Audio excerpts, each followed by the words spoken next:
আসসালামু আলাইকুম দর্শক বন্ধুরা, নতুন আরও একটি ভিডিওতে আপনাদের সকলকে স্বাগত জানাচ্ছি। আজকে আমাদের ভিডিওর বিষয়বস্তু হচ্ছে পাইনিয়র অ্যাকাউন্ট কীভাবে আপনারা বাংলাদেশ থেকে ক্রিয়েট করবেন। তো আপনারা জেনে থাকবেন যে গত 2022 বা 2021 সালে পাইনিয়রে অ্যাকাউন্ট করার যে নিয়মটা ছিল সেটা কিন্তু এখন আর নেই, এখন নতুনভাবে তৈরি করতে হয়। আবার অনেক দেশে পারমিশন ছিল না, এখন আবার সব দেশে পারমিশন আছে।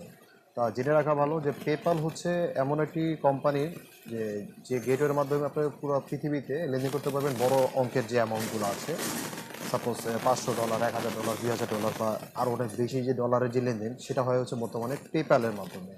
আর পাইনিয়র অ্যাকাউন্টের মাধ্যমে হচ্ছে কম টাকা লেনদেন, সাপোজ $100, $150 বা 50, 20, $25 যে লেনদেনগুলো, সেগুলোর জন্য হচ্ছে যে পাইনিয়র হচ্ছে একটা খুব সুন্দর এবং অথেন্টিক একটা সেক্টর। তো পাইনিয়র অ্যাকাউন্ট খোলার জন্য আজকে যে নিয়মটা আমি আপনাদের দেখাচ্ছি, বাংলাদেশ থেকে কীভাবে আপনারা তৈরি করবেন, কীভাবে আপনার অ্যাকাউন্টটা টোটালটা সাজাবেন, কীভাবে কী করতে হবে A to Z আজকে আপনাদের দেখানো হবে। তো পুরো ভিডিওটি দেখলে আপনারা অবশ্যই শিখতে পারবেন এবং জানতে পারবেন কীভাবে পাইনিয়র অ্যাকাউন্ট বাংলাদেশ থেকে খোলার নিয়ম, এবং এভাবে করলে আপনারা অথেন্টিকভাবে কাজ করতে পারবেন, কোনো সমস্যা হবে না। তো কাজ করার আগে সর্বপ্রথম বলে নিব যে আপনারা মোবাইল নাম্বার এবং হচ্ছে একটা জিমেল অ্যাড্রেস, খুব ভালো হয় যদি আপনারা ওই মোবাইল নাম্বার দিয়ে যদি আপনারা জিমেল অ্যাড্রেসটা তৈরি করেন। তাহলে আর কথা বাড়াবো না, সরাসরি স্ক্রিনে চলে যাচ্ছি।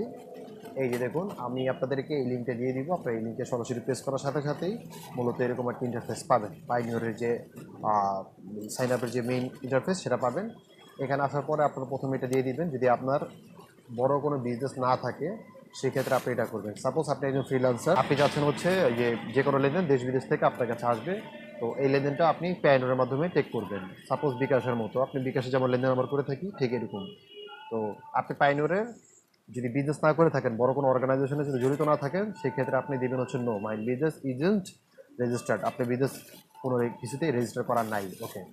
তারপর হচ্ছে এখানে আপনি দেবেন হচ্ছে first name, last name, email address, আবার সেম ইমেল অ্যাড্রেস দিবেন, তারপর হচ্ছে ডেট অফ বার্থ দিবেন, ওকে। তো আমি ওগুলো ফিল আপ করছি।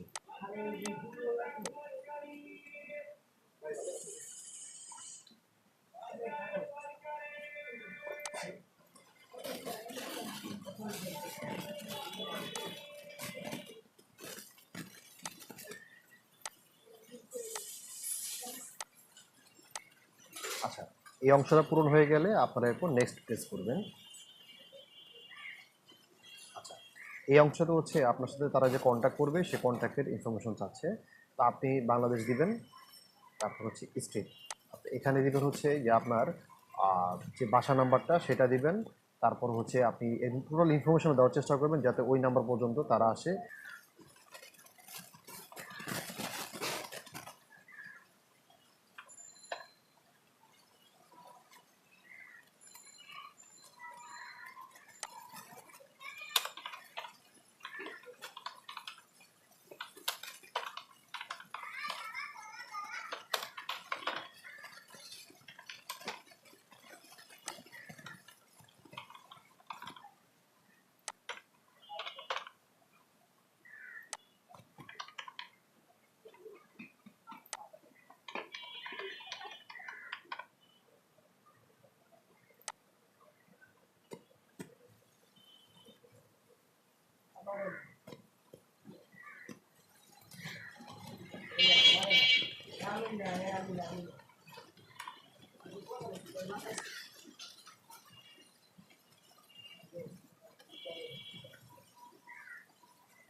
তার পরবর্তী অংশ আসার পরে ইউজার নেমটা হচ্ছে আপনার জিমেল অ্যাড্রেসে নিয়ে নিবে।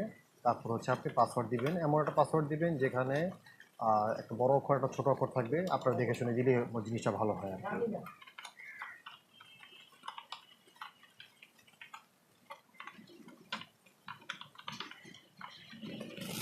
আচ্ছা, তারপরে পাসওয়ার্ড দেওয়ার পরবর্তীতে অংশ দেখবেন হচ্ছে সিকিউরিটি কোড আসবে আর কি, যে আপনি যদি কোনোভাবে পাসওয়ার্ড ভুলে যান সেক্ষেত্রে হচ্ছে আপনাকে তাকে জিজ্ঞাসা করবে যে আপনি মনে করার চেষ্টা করুন এমন কোনো প্রশ্ন উত্তর যেটা দিলে তারা বুঝতে পারবে যে আপনি অ্যাকাউন্টের সত্যিকার অর্থে মালিক ছিলেন।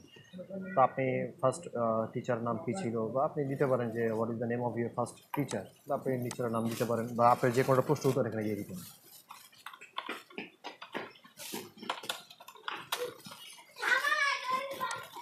বাংলাদেশ, আচ্ছা, ন্যাশনাল আইডি কার্ড দিবেন এখানে। এখানে কিন্তু ন্যাশনাল আইডি সহ ড্রাইভিং লাইসেন্স, পাসপোর্ট যে কোনো একটা দিয়ে দিতে পারেন। তো আমি ন্যাশনাল আইডি কার্ডের নাম্বারটা দিয়ে দিয়েছি, তা আপনার যেটা থাকে সেটা দিয়ে দেবেন, তারপর দেবেন নেক্সট। আচ্ছা, এইখানে আসার পরে একটা গুরুত্বপূর্ণ বিষয় আমি আপনাদের সাথে শেয়ার করি, সেটা হচ্ছে কী কী অপশন এখানে চেয়েছে আপনার মনোযোগ দিয়ে দেখুন। যেমন দেখেন এখানে দিয়েছে হচ্ছে ব্যাংক, কান্ট্রি, আপনি কোন দেশের, যেমন বাংলাদেশের আপনি কান্ট্রির নাম দিবেন, কারেন্সি দিবেন হচ্ছে বিডিটি, যেহেতু আপনি বাংলাদেশ থেকে নেবেন আপনি এটা ইউজে দিতে পারেন বা অন্য করে দিতে পারেন, কিন্তু বাংলাদেশ থেকে বিডিটি দেওয়াই উত্তম। আচ্ছা, তারপর ব্যাংক নেম, আপনি কোন ব্যাংকে আপনার অ্যাকাউন্ট করা আছে। তা আমি আমার ব্যাংকের অ্যাকাউন্ট দিয়ে দিচ্ছি, আপনি ঠিক আপনার ব্যাংকের অ্যাকাউন্ট যেটা সেটা দিয়ে দিবেন, কারণ এখানে ভুল করা যাবে না। টোটাল বিষয়বস্তু যদি আপনি ঠিকমতো ধরতে পারেন, আশা করি আপনার কাছে পুরো বিষয়টা সহজ মনে হবে। এইটা একবারই করে নেবেন, যাতে আর দ্বিতীয়বার আপনার কোনো ঝামেলা না হয়। আমি আমার ব্যাংকের অ্যাকাউন্ট বসাচ্ছি।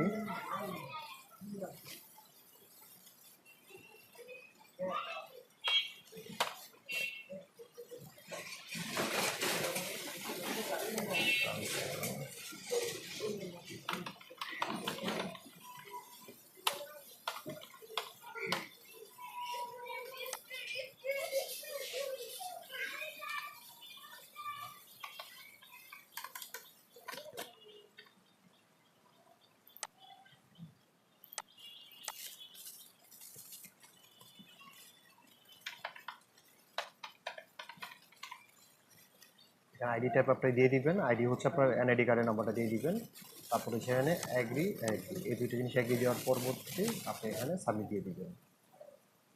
একদম সহজ একটা বিষয়বস্তু। এখন দেখেন কি বলেছে তারা, তো কংগ্রাচুলেশন, ইউর প্রাইমারি এখন application has been submitted successfully and is not being reviewed.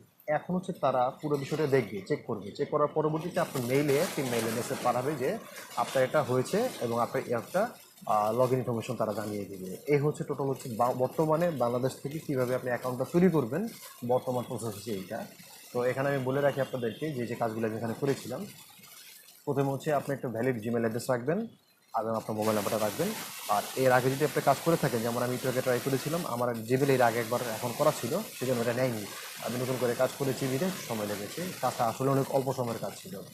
তো প্রথমে হচ্ছে আপনি আপনার valid Gmail address, mobile number সাথে রাখবেন, ওখানে একটা কোড যাবে, কোডটা দিয়ে দিবেন। পরবর্তীতে তারা আপনার কাছে ব্যাংকিং ইনফরমেশন জানতে চাবে, আপনি কোন ব্যাংকে আপনার অ্যাকাউন্ট করা আছে, এবং অ্যাকাউন্ট নাম্বারটা জানতে চাবে, আপনার ব্যাংকের যে ব্রাঞ্চ সেটা দিবেন। আর পরবর্তীতে এই দুটো জিনিস দেওয়ার পর আর তেমন কিছু লাগে না। আর লাস্টে হচ্ছে ওই ব্যাংক অ্যাকাউন্ট আপনি যে এনআইডি কার্ডের মাধ্যমে খুলেছিলেন সেই এনআইডি কার্ডের নাম্বারটা দিয়ে দিলে আপনার কাজ শেষ। তারপর রিভিউ করবে, রিভিউ করার পরবর্তীতেই আপনি আপনার প্রাইভেট অ্যাকাউন্ট পেয়ে যাবেন, যেখানে আপনি লেনদেন করতে পারবেন। এই ছিল টোটাল প্রসেস। আশা করি আপনাদের ভিডিওটা ভালো লেগেছে। এটা হচ্ছে বর্তমানে 2024 সালের সর্বশেষ যে সময়, সেই সময় আপনি কীভাবে পাইনিয়ার অ্যাকাউন্ট খুলবেন এটাই মূলত আপনাদের দেখানো হয়েছে। আশা করি ভিডিওটা আপনার ভালো লেগেছে। আপনারা অবশ্যই সাবস্ক্রাইব করে রাখবেন এবং ভিডিওটা ভালো লাগলে লাইক শেয়ার করে অবশ্যই আপনার বন্ধুদের সাথে শেয়ার করবেন। সেই পর্যন্ত আপনি সবাই ভালো থাকবেন। ধন্যবাদ আপনাদের সকলকে। আসসালামু আলাইকুম।